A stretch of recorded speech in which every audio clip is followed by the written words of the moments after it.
Hola, hola, ¿qué tal? ¿Cómo están mis amigos? Esto es Ciencia con Javier. Hoy hablaremos acerca de los glúcidos. ¿De acuerdo? El tema de los glúcidos es bastante amplio, así es que si queremos hacerlo bien, lo vamos a dividir. Hoy hablaremos específicamente de los monosacáridos, que son las unidades de los glúcidos. Bueno, comencemos ya. ¿Qué son los glúcidos? Pues son llamados también carbohidratos. Recuérdate que son compuestos formados por carbono, hidrógeno y oxígeno. La fórmula general de los glúcidos es CnH2nOn. Lo traducimos, eso es carbono, N, hidrógeno, 2N, oxígeno, N. ¿Qué significa N? N es el número de carbonos. Por ejemplo, para la glucosa tenemos 6 carbonos. Entonces la fórmula general será C6H12O6. ¿Listo? Los glúcidos son sintetizados por los autótrofos. ¿Quiénes son autótrofos? Fundamentalmente las plantas, las algas y las bacterias fotosintéticas. Todas ellas pueden aportar glúcidos. Los glúcidos son los principales contribuyentes de energía para los seres vivos. Los animales tienen la capacidad de sintetizar algunos carbohidratos a partir de los aminoácidos, a partir del ácido láctico y del glicerol. Sin embargo, la cantidad producida es minúscula, es despreciable y solo ocurre en estrés. Así es que yo diría que de dónde sale la mayor fuente de glúcidos para los seres humanos y para los animales en general. Pues se obtiene a partir de los vegetales. Se obtiene a partir de los vegetales. ¿Cómo se clasifican los glúcidos? Pues los glúcidos se clasifican por el número de monómeros. ¿Ya? Tú tienes que aprender que para los glúcidos el monómero, o sea, la unidad, es el monosacárido. ¿Ya? Entonces, un monómero en los glúcidos es el monosacárido. ¿Qué pasa si tengo dos? Será un disacárido. ¿Y qué pasa si tengo de 3 a 10? Se llamará oligosacárido. Y si junto de 11 a miles, se llamará polisacárido. Hasta ahí, señores, son puritito glúcido. ¿Y qué pasa si algún glúcido se asocia a alguna otra molécula diferente al glúcido, ¿no? Entonces se le llamará a esa molécula aglucón. ¿Qué es un aglucón? Una molécula cualquiera diferente al glúcido. Entonces, ¿qué me van a formar? Me van a formar los glúcidos asociados. ¿Listo? Los glúcidos asociados. ¿Ya? Entonces, ¿cómo se clasificarían los glúcidos en monosacáridos, disacáridos, oligosacáridos, polisacáridos y glúcidos asociados? Listo, señores. ¿Y qué son los monosacáridos? Te lo he dicho ya. Son las unidades de los glúcidos, llamados también azúcares simples. Son glúcidos sencillos constituidos por una sola cadena. Se nombran añadiendo la terminación osa al número de carbonos. Por ejemplo, glucosa, fructosa, galactosa, ribosa. ¿Ya ves? Además, son incapaces de hidrolizarse en carbohidratos más simples. ¿Por qué? No se pueden hidrolizar, digerir a menos, porque perderían su esencia glucídica y dejarían de ser la unidad. Se cristalizan como todo azúcar, tienen sabor dulce como todo azúcar y finalmente son solubles en agua como toda azúcar. Conclusión, ¿qué son los monosacáridos? Los monosacáridos son las azúcares verdaderas, también llamadas osas, también llamadas osas. ¿Por qué? Ya te he dicho que todas terminan en osa. Listo, ya sabemos entonces qué son los monosacáridos. ¿Cómo se clasifican los monosacáridos? Pues los monosacáridos se clasifican por el número de carbonos. ¿Ya? Esto es un primer criterio de clasificación. En realidad hay dos. Vamos por el primero. Los monosacáridos se van a clasificar por el número de carbonos y se van a subdividir en triosas. Tranquilo, tranquilo. Triosas son 3 carbonos. Eso significa que con uno no existen. Con 2 carbonos tampoco existen. ¿Está claro? Entonces, triosas con 3 carbonos, tetrosas con 4 carbonos, pentosas con 5 carbonos, hexosas con 6 carbonos, heptosas con 7 carbonos y octosas con 8 carbonos. ¿Cómo sonaría esto? Triosas, tetrosas, pentosas, hexosas, heptosas y octosas. ¿Ya? Canta conmigo un poquito. Triosas, tetrosas, pentosas, hexosas, heptosas y octosas. ¿Listo? Ok, de aquí te van a preguntar esto, mira. ¿Y cuáles son los más comunes en la naturaleza? Los más comunes son de 3 carbonos a 6 carbonos. De 3 a 6 carbonos. Esos son los más corrientes. ¿Listo? Muy bien. Ahora hablemos del otro criterio de clasificación. Mira, el otro criterio de clasificación es que los monosacáridos se pueden presentar en dos familias. La primera familia es la que estás viendo en pantalla, es la familia de las aldosas. Vamos a cambiar la pantalla. Esta es la familia de las cetosas. ¿Ya? A ver, ¿cómo reconocemos a la familia de las aldosas? Monosacáridos tipo aldosa serán aquellos los que presenten en el primer carbón. Observe de arriba abajo donde dice gliceraldehído, el primer carbón, ahí donde dice CHO, pues tiene CHO, eso es el grupo aldehído. Acuérdate, ¿ya? ¿Qué es CHO? Aldehído. ¿Qué es CHO? Aldehído. ¿Listo?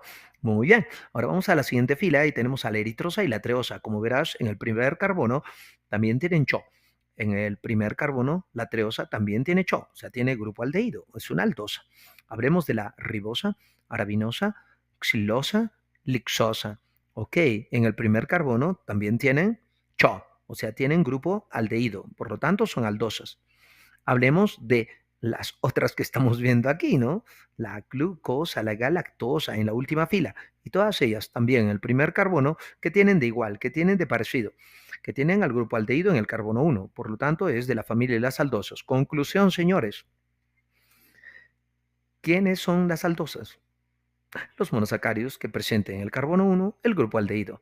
Sin embargo, lo podemos combinar con la clasificación de los carbonos. ¿Te acuerdas? A ver, vamos a la primera. El gliceraldehído, ¿cuántos carbonos tiene? 1, 2, 3. Por lo tanto, esto sería una aldotriosa. A ver, la eritrosa y la treosa, ¿cómo serían? Aldotetrosas, puesto que tienen 4 carbonos.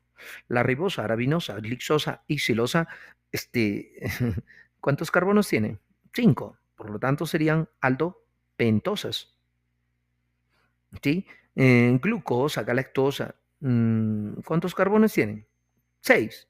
Entonces serán considerados aldoexosas. Muy bien, aldoexosas, ¿ya? Entonces, ¿cómo sería, hijito? Con 3, aldotriosa. Con 4, aldotetrosa. Con 5, aldopentosa. Y con 6, aldoexosa. ¿Listo? Pero además hay que notar algo. Todas las fórmulas se nota que se completan con OH, se completan con OH. Por eso a las aldosas, con el rigor científico, se les conoce como polihidroxialdehídos. Aldosa es sinónimo de polihidroxialdehídos. Listo. Vamos a más. Familia de las cetosas. Miren, los monosacáridos pertenecen a la familia de las cetosas, sí, solo sí. En el carbono 2, observe por ejemplo la dihidroxiacetona, en el carbono 2 tiene el grupo CO, eso que tú y yo le conocemos como el grupo cetona. A ver, veamos a la eritrulosa. En el carbono 2 tiene el grupo cetona. Vamos a la ribulosa y a la silulosa, pues tiene el grupo cetona en el carbono 2. Y si vemos a la cicosa, fructosa, sorbosa, pues también tienen al grupo cetona en el carbono 2. Conclusión, la familia de las cetosas tienen el grupo cetona en el carbono 2. ¿Listo? Pero, a ver qué está pasando aquí. También veo OHs. Veo OHs. Muchos OHs, ¿verdad? Entonces, esta es una familia importante que con rigor científico se va a llamar polihidroxicetonas. Polihidroxicetonas. ¿Ya? ¿Te ubicaste? Listo. A ver, hagamos un recuerdo. Habíamos dicho que los monosacáridos se dividen por el número de carbonos, pero además habíamos dicho que se dividían en dos familias, la familia de las aldosas y la familia de las cetosas. No olvides eso, ¿de acuerdo? Sí, pero la universidad muchas veces nos pregunta algo un poquito más puntual y complicado.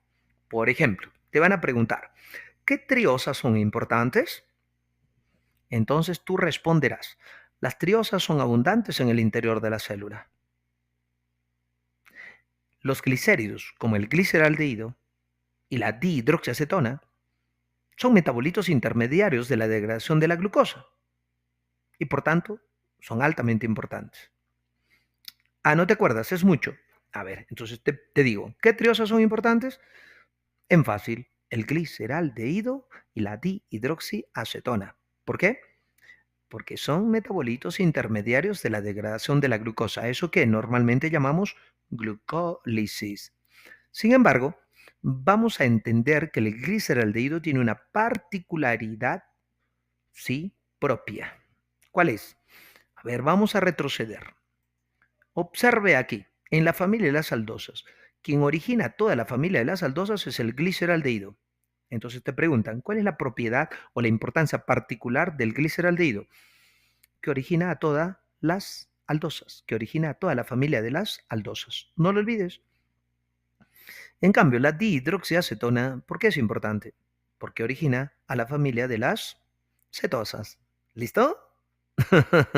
Qué interesante, ¿no? Ya, entonces, resumen de resúmenes.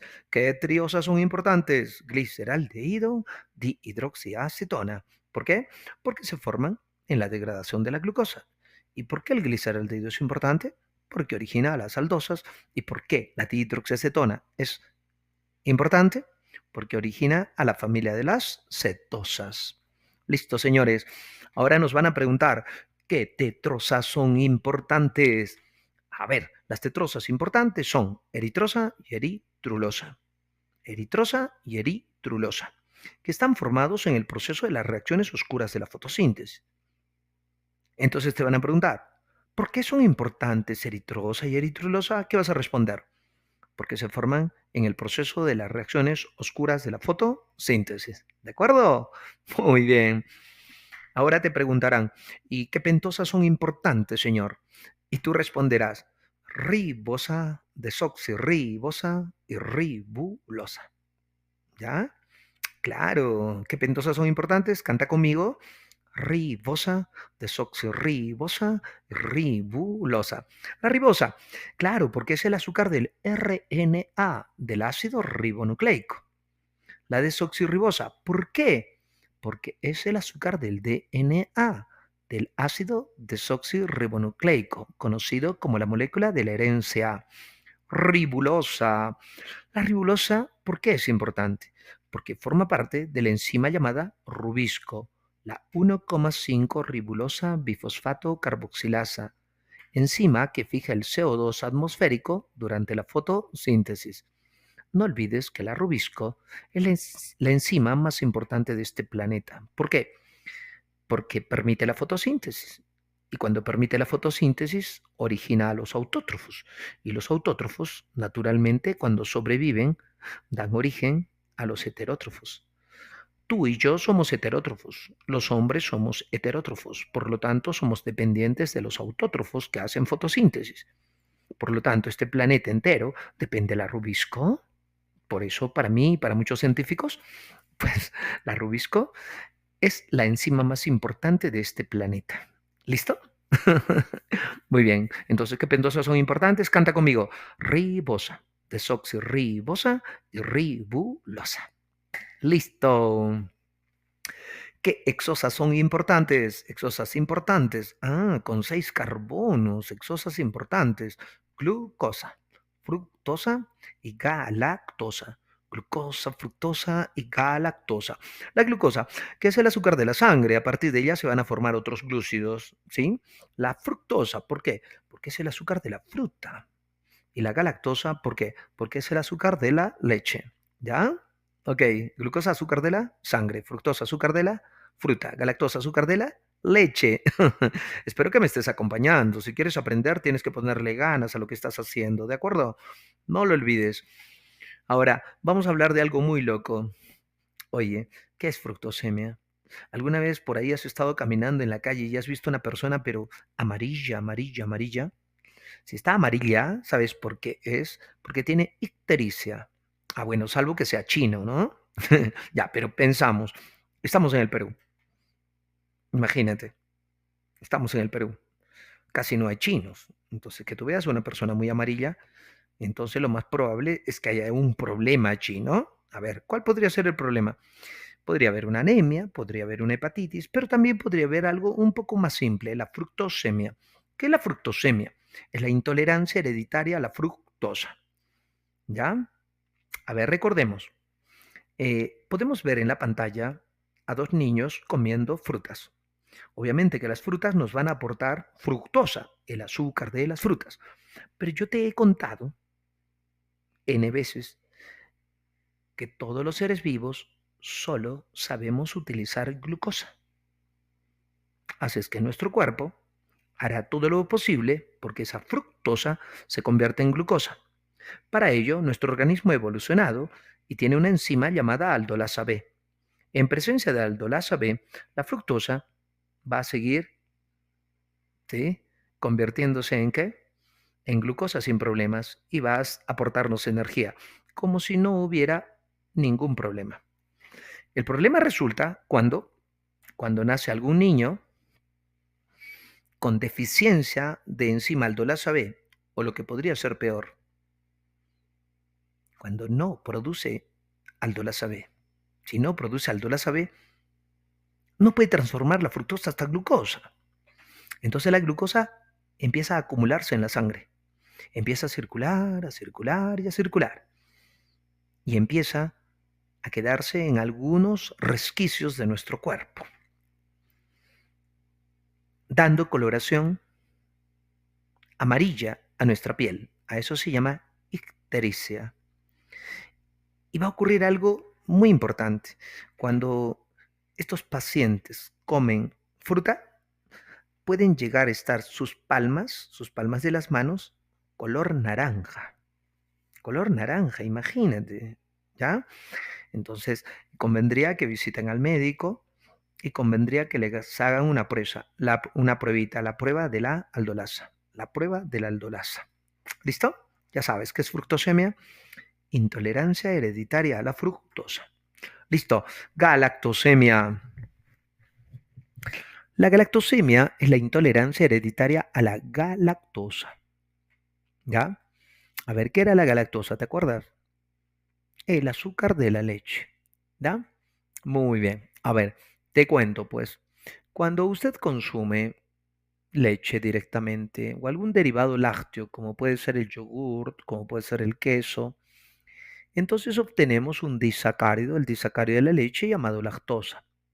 Si usted tiene la enzima beta lactasa, no va a haber ningún problema, porque se va a desdoblar en glucosa más galactosa. ¿Qué pasa con la glucosa? Pues ya sabes, se va a convertir en energía en nuestro cuerpo.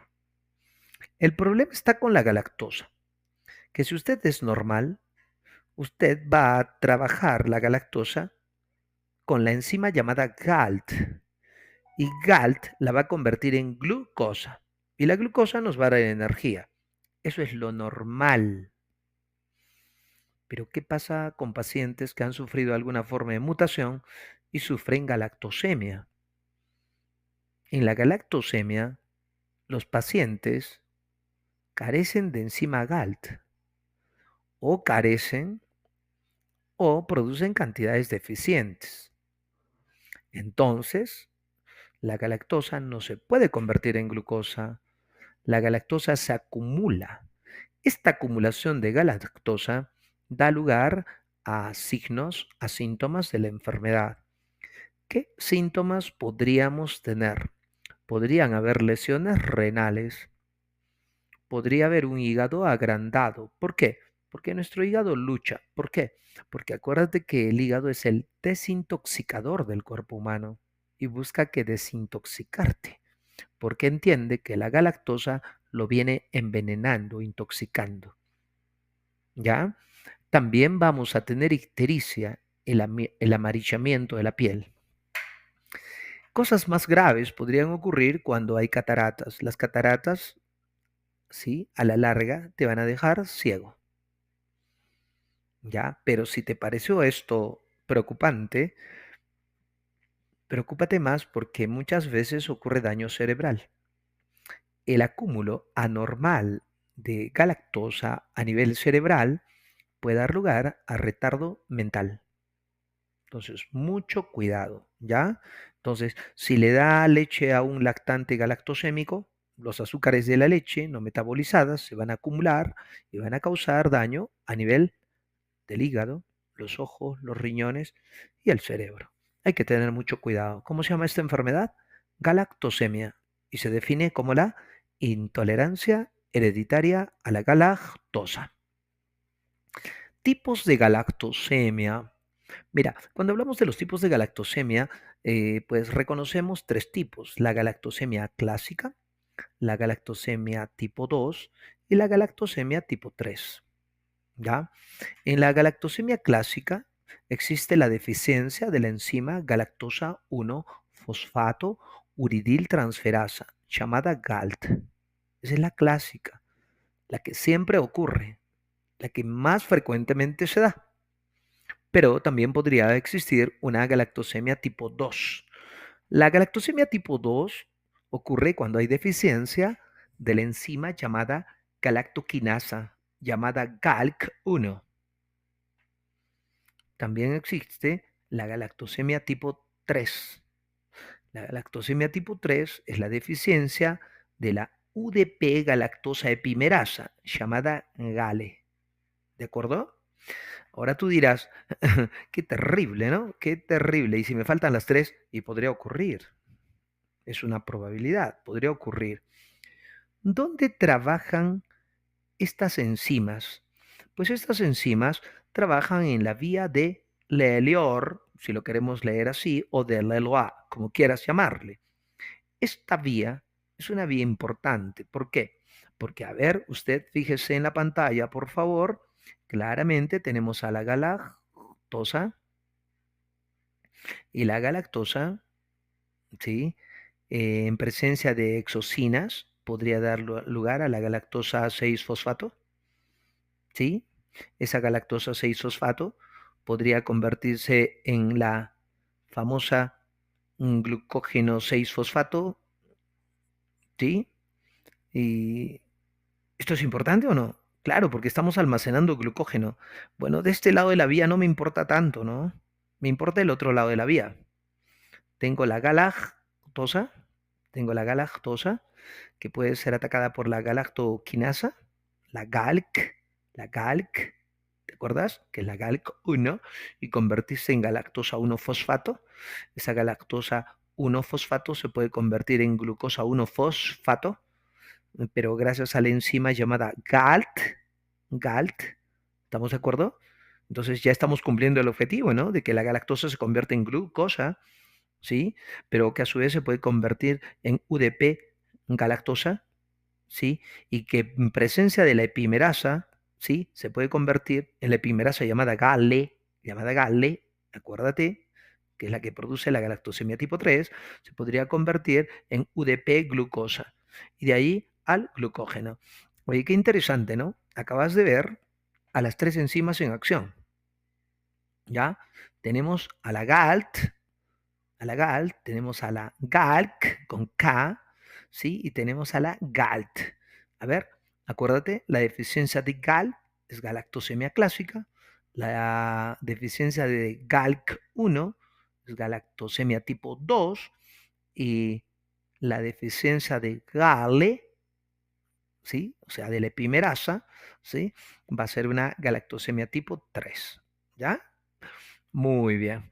Muy bien, señores. Entonces creo que ya entendimos qué es galactosemia. Qué rico es la fisiopatología. Me gusta, me gusta, me gusta. ¿Te gusta a ti también? Bueno, te invito a que estudies medicina. Y si no, pues apréndelo porque igual tienes que aprobar y porque además tienes que ingresar. Sí, y si estás dentro de la universidad, pues tienes que sacar el máximo puntaje. ¿Listo? Listo. Ahora vamos a hablar de otra cosa que podría resultar complicado para algunos. Podría resultar complicado para algunos, no para los que ven este canal, porque todo le va a ser más fácil. ¿Ya? A ver, vamos a ver. Diastereoisomería óptica. Mira, la diastereoisomería, ¿sí? Es una propiedad de los monosacáridos.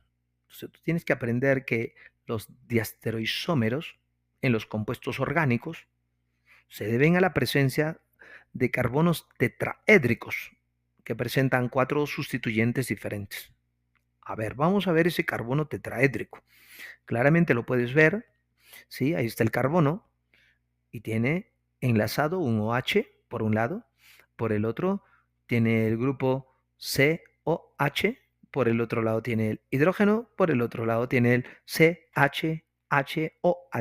No estoy siendo preciso con la química naturalmente porque lo que yo quiero que entiendas simplemente es esto, que teniendo al carbono, ¿sí? Tiene 4 sustituyentes diferentes en cada enlace. Eso es un carbono tetraédrico. Bueno,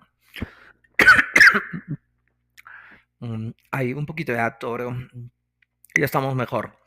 Entonces date cuenta que esto es lo que nosotros llamamos un isómero D o diastereoisómero D. A ver, ¿cuándo le voy a llamar diastereoisómero D? Fácil.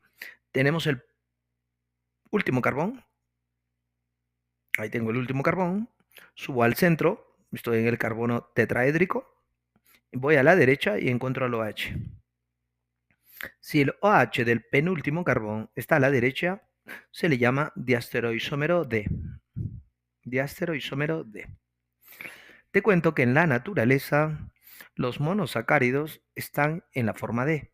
Dentro del cuerpo humano, los monosacáridos están en la forma D. Sin embargo, podrían verse en el espejo. Su imagen en el espejo sería la forma L. Sería la forma L. O sea, se le llamaría el diastereoisómero L.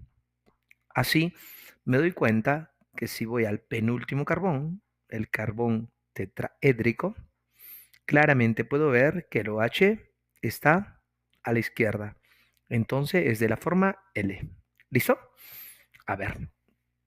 Entonces, no olvides que los monosacáridos se pueden presentar de la forma D y de la forma L. ¿Cuál es la forma real en la que se presenta en los seres vivos? La forma D, o sea, con el OH a la derecha. Listo. También debemos hablar de que los monosacáridos presentan actividad óptica. A ver, vamos a hacer un experimento. Lo que tienen en pantalla es un experimento. Como verán, tenemos un cañón, pero ese cañón desprende luz no polarizada. ¿Qué significa no polarizada? Pues que apunta en toda dirección. Para evitar esto, voy a colocar una pantalla metálica, negra, y le voy a hacer una sola ranura en el centro. Por allí atraviesa la luz.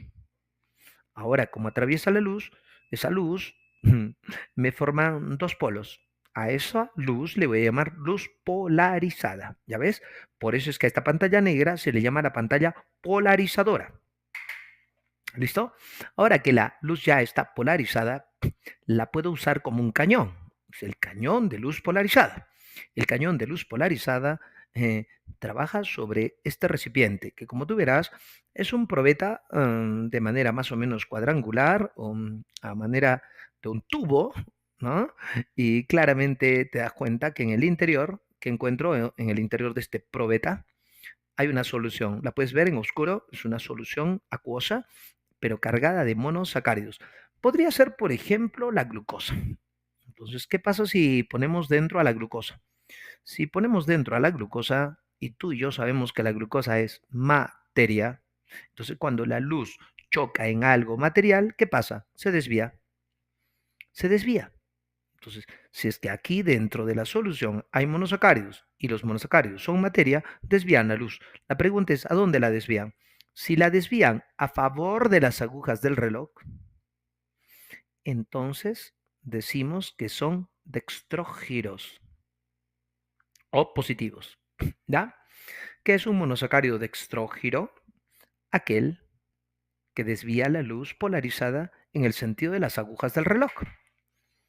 En cambio, ¿qué será un monosacárido levógiro? Es que podría ocurrir que desvíe la luz polarizada en contra de las agujas del reloj. ¿Ya? Si desvía la luz polarizada en contra de las agujas del reloj, se llama levógiro o negativo. Levógiro o negativo. Conclusión, señores. Hecho el experimento, decimos que los monosacáridos efectivamente tienen actividad óptica y desvían la luz polarizada en dos probabilidades, a favor de las agujas y en contra de las agujas. ¿Lo entendió? Por ejemplo, todos sabemos que la glucosa, todos sabemos que la glucosa desvía la luz en sentido dextrógeno, de allí que se le llame dextrosa. ¿Sí? En algunos hospitales no dicen glucosa, dicen dextrosa. ¿Ya?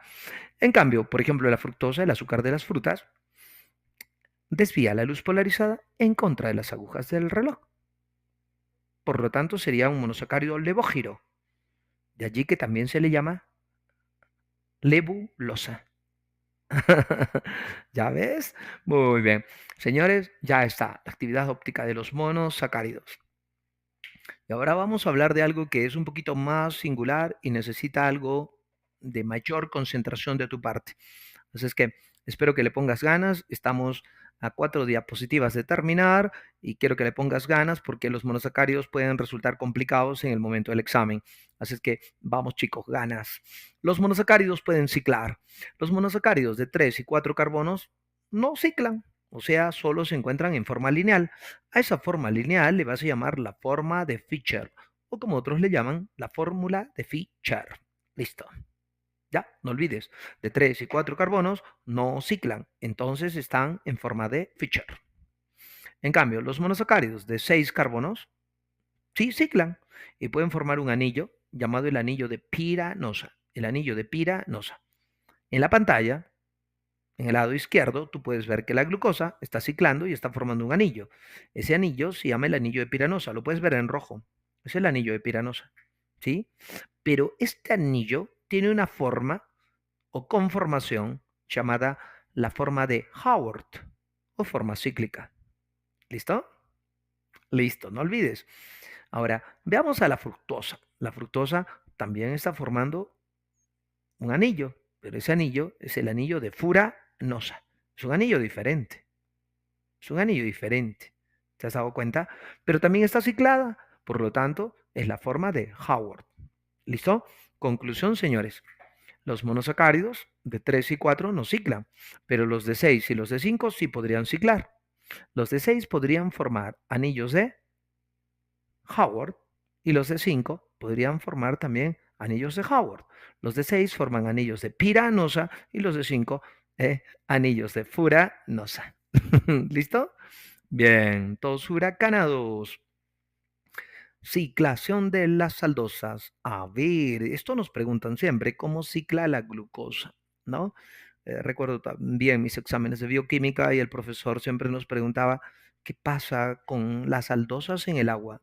A ver, pues, ¿qué pasa? Vamos a ver. Tengo la glucosa claramente en la fórmula lineal o de Fischer. ¿Listo? ¿Y qué pasa si la sumerjo en el agua? Automáticamente reacciona el carbono 1 con el carbono 5. Lo estás viendo, reacciona el carbono 1 con el carbono 5. ¿Sí?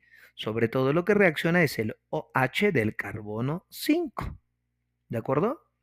Entonces se va a formar allí un enlace. Ese enlace se llama enlace hemiacetal. Ese enlace hemiacetal ocurre entre el grupo aldehído, entre el grupo OH del grupo aldehído y el grupo alcohol. ¿Está claro o no? A ver, entonces acuérdate por favor, ¿qué está ocurriendo? Se produce un enlace hemiacetal. ¿Ya? ¿Qué enlace? Hemiacetal. ¿Entre quién? Entre el grupo aldehído y el grupo alcohol. ¿Pero de qué carbonos? Del carbono 1 y del carbono 5. Del carbono 1 y del carbono 5. ¿De acuerdo? Ahora se cierra, y cuando se cierra, el resultado es un anillo. Ese anillo se llama el anillo de piranosa. Claramente puedes ver que tengo aquí el oxígeno. Si tengo el oxígeno, te cuenta a la derecha. A la derecha será el carbono 1. Luego tengo el carbono 2. Luego tengo el carbono 3. Luego tengo el carbono 4. Luego el carbono 5. Y luego tengo el carbono 6. ¿Lo has entendido? Este anillo se llama el anillo de piranosa por su semejanza con el pirano. ¿Ya? ¿Cuál es una de las consecuencias? La primera consecuencia es de que glucosa, pues ya no se llama en el agua glucosa, ahora se llama glucopiranosa. Glucopiranosa, ¿ya? Glucopiranosa, ya lo sabes, ¿de acuerdo? ¿Cuál es la otra consecuencia? Pues la vamos a hablar más adelante, porque una de las consecuencias más locas aquí es la mutarrotación. Listo. Entonces ya sabemos la ciclación de las aldosas, ¿ya? A ver, en resumen, la glucosa es una aldosa y cuando cicla forma un anillo, el anillo de piranosa. No lo olvides. Ciclación de las cetosas. Mira, cuando hablo de la ciclación de las cetosas, yo debo entender lo siguiente. Por ejemplo, una cetosa común es la fructosa, el azúcar de las frutas. ¿De acuerdo? Entonces la fructosa entra en el agua y cuando entra en el agua rápidamente reacciona. ¿Qué reacciona? El grupo cetona, el grupo cetona, ¿sí? Con un grupo alcohol. El grupo cetona con grupo alcohol. Entonces forma un enlace llamado hemicetal. ¿Cómo se llama el enlace? Hemicetal. ¿Te acuerdas hace un rato? Las aldosas hacían enlaces hemiacetal. Aldosa acetal. Aldosa acetal. En cambio, ahora estamos con las cetosas y las cetosas forman cetales. Forman enlaces hemicetales. ¿Está claro? El resultado de este enlace es un anillo. Ese anillo se llama el anillo de Furanosa. El anillo de Furanosa. ¿Cómo se cuenta en este anillo? Porque eso es lo más importante. Entonces yo tengo aquí al oxígeno, ¿sí? Y a la derecha bajo y tengo el carbono 1. Puedes ver los números ahí, carbono 1. Por encima el carbono 2. A la izquierda carbono 3. A la izquierda carbono 4. Más a la izquierda y arriba el carbono 5. Y arriba el carbono 6. Son los 6 carbonos de la fructosa. ¿Está claro que se ha formado, señores? El anillo de Furanosa. El anillo de Furanosa. ¿Listo? ¿Cuáles son las consecuencias? Aquí también las consecuencias son dos. Primera consecuencia, que la fructosa en su estado cíclico se va a llamar fructofuranosa. Fructofuranosa. ¿Listo? Muy bien. Pero además deberías entender otra consecuencia, la posible mutarrotación. De eso vamos a hablar a continuación. Y la pregunta es, ¿qué es la mutarrotación?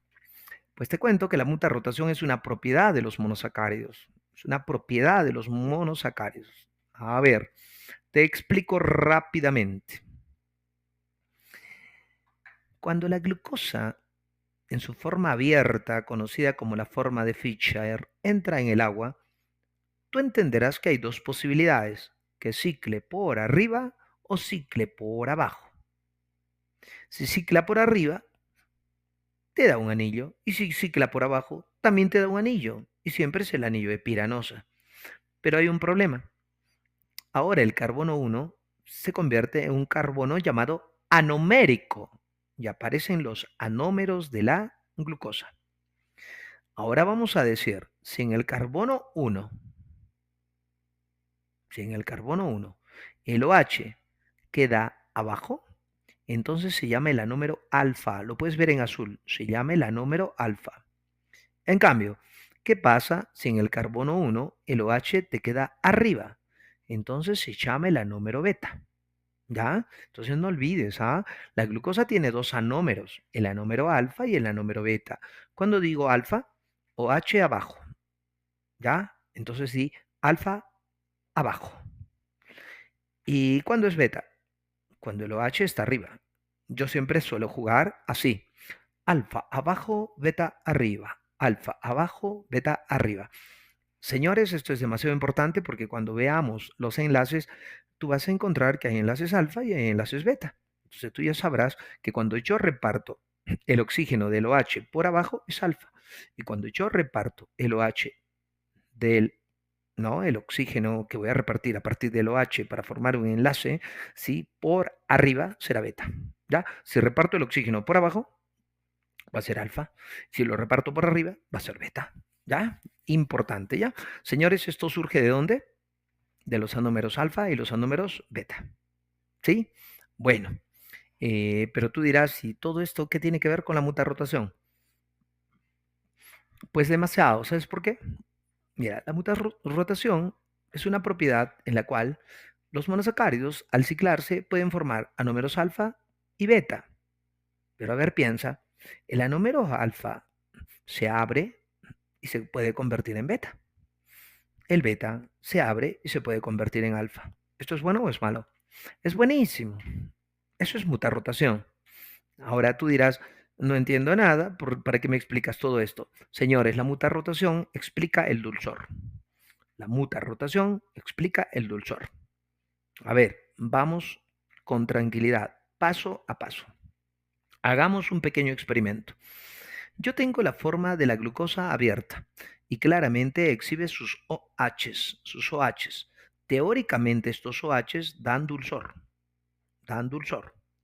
cuando están libres. En cambio, cuando yo los meto en una solución, los meto en agua, se ciclan, entonces al ciclarse los OHs quedan ocultos. Por lo tanto, se pierde en gran parte el dulzor, o por lo menos no se hace sensible a nuestra lengua. ¿Lo has entendido? ¿Sí? Muy bien. Entonces yo te pregunto, ¿dónde yo puedo sentir el dulzor? En la forma abierta. ¿Y cuándo se pierde el dulzor? En la forma cíclica. Entonces hagamos un experimento, ¿eh? Hace rato te estoy hablando del experimento. Ya, tenemos un vaso con agua. Tengo un poco de glucosa y vierto en el agua la glucosa. ¿Qué pasa ahora? Hay dos probabilidades, que se forme la número alfa y se forme la número beta. ¿Cuál es la probabilidad de que se forme la número alfa? Teóricamente el 50%. Y que se forme la número beta, teóricamente el otro 50%. En otras palabras, yo tendría una mezcla racémica. ¿Qué es una mezcla racémica? Una mezcla racémica es una mezcla equimolar. Es decir, que teóricamente yo podría tener 50% de alfas y 50% de betas. Pero los alfa y los beta tienen los OHs escondidos, ocultos, por lo que no aparece el dulzor. Esto ocurre, ¿no? Cuando tú endulzas algo, un vaso con agua, le echas y pues sientes que todavía no tiene sabor dulce. Claro que tu mamá o tu amiga te va a decir, pero no seas tontito, mueve, mueve, mueve. Y cuando movemos con una cucharita, ¿qué ocurre? Ocurre que los anómeros beta se abren, exhiben su dulzor y tú empiezas a sentir el dulcecito, pero otra vez cabe la probabilidad de que se vuelva beta o que se vuelva en alfa. ¿Te das cuenta? Y otra vez se perdería el dulzor. Pero mientras tú estés moviendo y haya movimiento molecular interno, obviamente los anómeros alfa se abrirán, darán dulzor, se convertirán en beta. Los beta se abrirán, darán dulzor y se convertirán en alfa. ¿Lo has entendido? Sí. Lo que nunca puede ocurrir es que alfa pase directamente a beta. Eso no ocurre. ¿Por qué? Porque no sentiríamos el dulzor. ¿Listo? Entonces, señores, ¿para qué sirve la mutarrotación? Para explicar el dulzor. Hablemos un poquito de dulzor. ¿Qué moléculas son dulces en este planeta? Todas aquellas que muestran OHs libres. ¿Y quiénes son las que más OHs libres muestran? Pues son las proteínas. En segundo lugar, los aminoácidos. Y solo en tercer lugar vamos a encontrar a los monosacáridos. O sea que los monosacáridos no son lo más dulce que hay en este planeta. ¿Ya? Muchas chicas preguntan, ¿y el alcohol? ¿El alcohol es dulce o no? Porque tiene full OHs. Claro, pero es menos dulce que los monosacáridos. O sea que si tu mamá le dice a tu papito, oye, ¿y qué dulce le encuentras al alcohol? Pues ya sabes, son los OHs libres. ¿Listo? Entonces, acuérdate, por favor, ¿cuándo se exhibe el dulzor? Cuando los OHs están libres. ¿Y cuántos anómeros nos muestra la mutarrotación? Dos, los anómeros alfa y los anómeros beta. No olvides, alfa abajo, beta arriba. Señoras y señores, esto es Ciencia con Javier. Nos hemos divertido un poquito. El ánimo no era hacer un video, sí, sino más bien hacer una explicación, ¿sí? en donde tú puedas aprender. No se trata de hacer simplemente un video como para divertirme. No, no, no. Lo que quiero es ayudarte para que tú puedas entender. Y hemos tratado de utilizar un lenguaje totalmente asequible para todos los muchachos que quieran aprender. Así es que si usted es joven, si es usted niño, y si usted es un adulto, este es pues ¿qué te digo? Este es el lenguaje que hemos encontrado como para que tú lo entiendas todo. Un abrazo fuerte y nos vemos dentro de poquito, porque ya dentro de, yo calculo unas horas, debo estar subiendo el siguiente video. Hasta chao.